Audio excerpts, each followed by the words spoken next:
نادر نے ماروی کی لاش جیپ کی پچھلی سیٹوں پر ڈالی اور کمال رائے سے مخاطب ہو کر بولا، مالک آپ چلیں، میں ذرا ان خبیثوں کو بھون کر آتا ہوں۔ اب چھوڑو نادر، ہمیں ان سے کیا لینا؟ جس نے میری ماروی کو قبضے میں کر رکھا تھا اس کا حساب تو چکا دیا۔ کمال رائے نے اسے سمجھاتے ہوئے کہا، ویسے وہاں کتنے آدمی ہیں؟ 4 آدمی ہیں مالک، نادر فوراً بولا۔ چھوڑو نادر، کیوں انہیں ناحق اپنی گردن پر لیتے ہو؟ میں چلتا ہوں، تم اپنے بندوں کے ساتھ فوراً میرے پیچھے آؤ، کمال رائے نے کہا۔ جیسی آپ کی مرضی مالک، نادر نے اپنا جوش دباتے ہوئے کہا۔ اب 2 منٹ ٹھہرے، میں گاڑی لے کر ادھر ہی آتا ہوں۔ پھر کچھ دیر بعد دونوں گاڑیاں روشن گوٹ کی جانب رواں دواں ہو گئی۔ بڑی عجیب بات تھی، اگرچہ ماروی کو مرے ہوئے ایک طویل عرصہ گزر چکا تھا، لیکن اس کی لاش ابھی تک تر و تازہ تھی۔ لگتا ہی نہ تھا کہ اس کی موت کو اتنا لمبا عرصہ گزر چکا ہے۔ یوں محسوس ہوتا تھا جیسے اس کا انتقال ابھی چند گھنٹوں قبل ہوا ہو۔ اسے نہلا دھلا کر کفن پہنا دیا گیا تھا، اس کی میت کو ایک بڑے کمرے میں رکھ دیا گیا تھا۔ لوگ صبح ہی سے اس کے دیدار کو آ رہے تھے، سارے رشتہ دار جمع ہو گئے تھے، سب کو بتا دیا گیا تھا کہ ماروی پر اب تک کیا گزری۔ برہا کو اس حویلی میں آئے 15 دن کے قریب ہو گئے تھے۔ وہ بہت جلد سب سے مانوس ہو گئی تھی۔ وہ اپنی ماں کے بارے میں بار بار پوچھتی تھی، لیکن اس کے بارے میں کوئی تسلی بخش جواب نہیں ملتا تھا۔ کمال رائے کی سمجھ میں نہیں آتا تھا کہ وہ اپنی بیٹی کو اس کی ماں کے بارے میں کیا بتائے۔ بالآخر اب وہ وقت آ گیا تھا کہ وہ برہا کو اس کی ماں کا چہرہ دکھا سکتا تھا اور یہ بتا سکتا تھا کہ اس کی ماں اب اس دنیا میں نہیں رہی ہے۔ کمال رائے برہا کو اپنی گود میں اٹھائے اس کمرے میں داخل ہوا جہاں میت رکھی تھی۔ ماں بیٹی کو دیکھ کر وہاں موجود عورتوں نے سسکیاں بھرنی شروع کر دیں۔ خدا کے واسطے روئے نہ، میرے صبر کا امتحان نہ لیں، کمال رائے نے بڑے دکھ بھرے لہجے میں کہا۔ اس کی بات سن کر رونے والی عورتوں نے فوراً اپنے منہ میں دوپٹے ٹھونس لیے۔ کمال رائے دھیرے دھیرے میت کی طرف بڑھا۔ ماروی کا چہرہ کھلا ہوا تھا، اس کے ہونٹوں پر دھیمی مسکراہٹ تھی، آنکھیں کچھ اس طرح بند تھیں جیسے ابھی سوئی ہو۔ اس کا چہرہ دیکھ کر کمال رائے کی آنکھوں میں آنسو بھرنے لگے۔ اس نے بڑی مشکل سے اپنے نکلتے آنسوؤں پر قابو پایا، اس کا گلا روندھنے لگا تھا۔ وہ بڑی گلگیر آواز میں برہا سے مخاطب ہوا، بیٹا، یہ تمہاری ماں ہیں، انہیں غور سے دیکھ لو، یہ پہلا اور آخری دیدار ہے، اس کے بعد تم انہیں کبھی نہ دیکھ پاؤ گی میری بچی، اپنی آنکھوں میں ان کا عکس اتار لو۔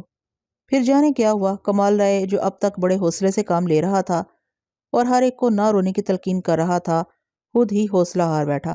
بے اختیار اس کے منہ سے سسکی نکلی اور پھر یہ سسکی چیخ میں بدل گئی اور وہ بے اختیار چیخ چیخ کر رونے لگا۔ برہا نے اپنے باپ کو اس طرح روتا دیکھا تو اپنے ننھے ننھے خوبصورت ہاتھوں میں کمال رائے کا چہرہ لیتے ہوئے بڑی معصومیت سے کہا، بابا نہ روئیں، کیوں روتے ہیں، میں آ گئی ہوں نا اب آپ کے پاس۔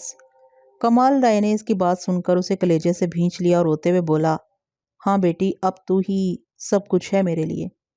نفیسہ بیگم فوراً آگے بڑھی، اس نے برہا کو کمال رائے کی باہوں سے کھینچ کر اپنی گود میں لے لیا اور کمال رائے کا ہاتھ پکڑ کر بولی، آؤ بیٹا۔ کمال رائے نے خود پر قابو پاتے ہوئے اپنے آنسو پونچھے اور اپنی ماں کے ساتھ کمرے سے باہر نکل گیا۔ اپنے آبائی قبرستان میں کمال رائے نے خود جا کر ماروی کے لیے بہترین جگہ کا انتخاب کیا تھا۔ اس نے اپنے ہاتھوں سے ماروی کو قبر میں اتارا۔ آخری مرتبہ اس نے چہرہ کھول کر دیکھا اور سرگوشی کے انداز میں جھک کر بولا، ماروی، میں تمہارا مجرم ہوں، میں تمہیں تحفظ نہ دے سکا، ہو سکے تو مجھے معاف کر دینا۔ اب تک کمال رائے نے جس بے قراری اور بے چینی سے دن کاٹے تھے، ماروی کو اپنے ہاتھوں دفنا کر اس کے دل کو قرار آیا۔ اس نے ماروی کی سنگ مرمر کی قبر بنوائی۔ یہ قبر چاروں طرف سے قبروں میں گھری ہوئی تھی۔ اس نے قبر کے گرد پھولدار پودے لگوائے۔ وہ روز ہی اس کی قبر پر آتا، فاتحہ پڑھتا اور پھر حویلی کی طرف چلا جاتا۔ وہاں اس کی حسین ترین بیٹی اس کی منتظر ہوتی۔ وہ برہا کا چہرہ دیکھ کر سب کچھ بھول جاتا۔ دیوانگ دریا پار کر کے جب اپنی بستی کی طرف بڑھا تو اس کے دل پر بڑا بوجھ تھا۔ پرمان نے اسے اوگھڑ ناتھ کے پاس بھیجا تھا۔ اسے بڑی توقع تھی کہ اوگھڑ ناتھ برہا کی تلاش میں ضرور مدد کرے گا، لیکن اوگھڑ ناتھ کی جھونپڑی میں جس طرح کے واقعات پیش آئے، اس نے دیوانگ کے رہے سہے اوسان بھی خطا کر دیے تھے۔ اسے یاد آیا کہ اوگھڑ ناتھ کے جانے کے بعد کوئی عورت اندر سے نکل کر اس کے قدموں میں گری تھی اور ابھی وہ سمجھ بھی نہ پایا تھا کہ معاملہ کیا ہے، تو اسلحہ بردار شخص اندر داخل ہوئے تھے اور اسے ان کے حکم پر ہاتھ اٹھا کر دوسری طرف منہ کرنا پڑا تھا۔ وہ خاصی دیر اسی طرح ہاتھ اٹھائے کھڑے رہے تھے، دوسری طرف منہ کیے کھڑا رہا۔ جب اسے کوئی آواز نہ آئی تو اس نے ڈرتے ڈرتے اپنا رخ پھیرا۔ جھونپڑی خالی تھی، نہ وہ اسلحہ بردار لوگ وہاں موجود تھے اور نہ اس کے قدموں میں گرنے والی عورت کا کوئی وجود تھا۔ پھر کچھ دیر بعد پروشوتم گھبرایا ہوا جھونپڑی میں داخل ہوا۔ اس نے جو کچھ بتایا وہ اور بھی پریشان کن تھا۔ اتنے میں اوگھڑ ناتھ کے دونوں چیلے بھی آ گئے۔ چاروں مل کر سوچنے لگے کہ اب کیا کریں۔ پروشوتم کو اچھی طرح معلوم تھا کہ اگر اس نے باہر نکل کر اوگھڑ ناتھ کو تلاش کیا تو وہ اسلحہ بردار اسے جیتا نہ چھوڑیں گے۔ جب 1-1.5 گھنٹہ گزر گیا اور اوگھڑ ناتھ واپس نہ آیا اور نہ کوئی اسلحہ بردار جھونپڑی میں داخل ہوا تو پروشوتم جو اپنے گرو کے لیے بہت بے چین تھا، اس نے جھونپڑی سے باہر نکل کر اوگھڑ ناتھ کو تلاش کرنے کی تجویز پیش کی۔ دیوانگ بھی یہی چاہتا تھا کہ اسے فوراً تلاش کیا جائے، کیونکہ برہا کی وجہ سے اس کی جان سولی پر لٹکی ہوئی تھی۔ دیوانگ اور پروشوتم اسے باہر ڈھونڈنے کے لیے تیار ہو گئے۔ جب وہ دونوں تیار ہو گئے تو وہ باقی 2 چیلے جھونپڑی میں بیٹھ کر کیا کرتے وہ بھی ساتھ ہو لیے۔ وہ چاروں باہر نکل کر 2-2 کی ٹولیوں میں بٹ کر اوگھڑ ناتھ کی تلاش میں نکل گئے۔ کوئی آدھے گھنٹے کی تلاش کے بعد انہوں نے اوگھڑ ناتھ کی جلی ہوئی لاش ڈھونڈ نکالی۔ تینوں چیلے مل کر اوگھڑ ناتھ کی لاش کو جھونپڑی میں لے آئے۔ جب انہوں نے جھونپڑی میں جلتے ہوئے لیمپ کی روشنی میں اوگھڑ ناتھ کے وجود کو دیکھا تو وہ لرز اٹھے۔ اوگھڑ ناتھ کی لاش جل کر کوئلہ ہو گئی تھی اور کسی لکڑی کی طرح سخت ہو گئی تھی۔ ان کی سمجھ میں نہ آیا کہ اوگھڑ ناتھ کو بغیر چتا کے کس نے جلایا تھا۔ تینوں چیلوں نے اوگھڑ ناتھ کی جلی ہوئی لاش کو جھونپڑی میں رکھنا مناسب نہ سمجھا۔ ان تینوں نے اسے اپنے کندھوں پر رکھا اور رام نم ستتے بولتے اسے دریا میں پھینک گئے۔ آتے ہی پروشوتم نے اوگھڑ ناتھ کی گدی سنبھال لی۔ دیوانگ کا اب یہاں رکنا فضول تھا۔ وہ صبح ہوتے ہی اپنی راہ لگا۔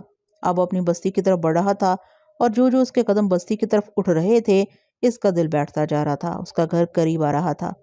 اس گھر ہی سے تو برہا کو اٹھایا گیا تھا۔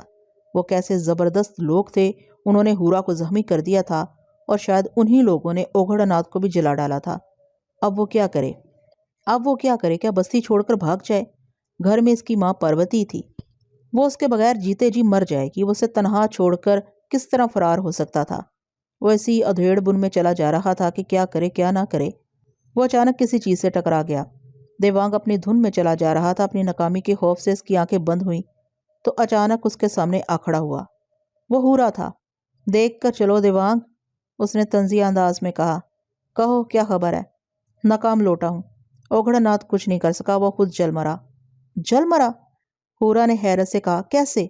اسے کسی نے جلا دیا اور کچھ اس طرح جلایا کہ وہ جلی ہوئی لکڑی کی طرح ہو گیا۔ دیوانگ نے بتایا۔ کہاں جا رہے تھے؟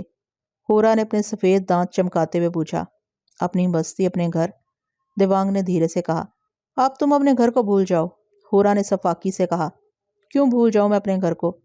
دیوانگ نے احتجاجاً کہا۔ وہاں میری ایک ماں ہے، تمہیں اب سزا کاٹنی ہوگی۔ پر ماں نے تمہیں اوگھڑ ناتھ کے پاس بھیج کر ایک موقع دیا تھا، لیکن تم اس موقع سے فائدہ نہ اٹھا سکے۔ ہورا نے فرد جرم عائد کی۔ اوگھڑ ناتھ برہا کو ڈھونڈنے میں ناکام رہا اور جب اس نے دوسرا عمل کرنے کا منصوبہ بنایا تو اسے کچھ نامعلوم لوگوں نے جلا دیا۔ اس میں میرا کیا قصور؟ دیوانگ نے اپنی صفائی پیش کی۔ قصور تو پرمان کا ہے، جس نے تم جیسے بیوقوف شخص پر بھروسہ کر کے برہا تمہارے حوالے کر دی۔ اب تم میرے ساتھ چلو اور یہ الٹی سیدھی باتیں اس کے سامنے چل کر کرنا، ہورا نے سخت انداز میں کہا۔ ہورا، کیا تم مجھے معاف نہیں کر سکتے؟ میں معاف تو کر سکتا ہوں مگر پرمان نہیں۔ تم مجھے معاف کر دو۔ پرمان سے جا کر کہہ دو کہ دیوانگ تمہیں نہیں ملا، وہ نہ جانے کہاں غائب ہو گیا ہے۔ دیوانگ نے اسے رحم طلب نگاہوں سے دیکھتے ہوئے استدعا کی۔ تو نے مجھے بیوقوف سمجھا ہے، مجھے غلط مشورے دیتا ہے۔ اگر میں یہ گھنٹا گھما کر تیرے سر پر ماروں تو ابھی تیرے سر کے 2 ٹکڑے ہو جائیں گے۔ بس اب تو سیدھا کھڑا ہو جا اور میرے ساتھ چل۔ یہ کہہ کر ہورا نے دیوانگ کے جواب کا انتظار نہ کیا۔ اس نے اپنے کندھے سے اتار کر زنجیر میں بندھی گھنٹی زور سے زمین پر ماری اور بولا، میں ہوں ہورا۔ اسی وقت ریت کا بادل سا اٹھا اور وہ دونوں اس میں گم ہو گئے۔ جب ہورا نے دیوانگ کو پرمان کے حضور پیش کیا تو وہ اپنی مسند پر جلوہ افروز تھا۔ رانی ملائی کیس کے برابر ایک چھوٹی مسند پر بیٹھی تھی اور 2 خادمائیں دائیں بائیں کھڑی تھیں۔ ہورا دیوانگ کی کلائی پکڑے کمرے میں داخل ہوا۔ اس کمرے کے فرش پر 7 سانپ اپنے پھن پھیلائے نیم دائرے کی شکل میں پرمان کے سامنے موجود تھے۔ دیوانگ کو دیکھ کر پرمان کی تیوری پر بل پڑ گئے۔ پرمان، تیرا مجرم حاضر ہے، ہورا نے دیوانگ کو پرمان کے سامنے کرتے ہوئے کہا۔ کہاں ہے برہا؟ پرمان ایک دم غصے میں آ گیا اور چیخ کر بولا۔ دیوانگ سہم کر ایک قدم پیچھے ہٹا۔ ہورا نے پھر اسے آگے کر دیا۔ اس کی زبان پر جیسے تالا پڑ گیا تھا۔ بولتا کیوں نہیں؟ پرمان گرجا۔ مجھے نہیں معلوم، وہ ڈرتے ڈرتے بولا۔ کیا برہا تیرے حوالے نہیں کی گئی تھی؟ کیا تجھ سے اس کی حفاظت کے لیے نہیں کہا گیا تھا؟ کہا گیا تھا، دیوانگ نے اقرار کیا۔ پھر لا اسے پیش کر میرے سامنے، میری امانت واپس کر۔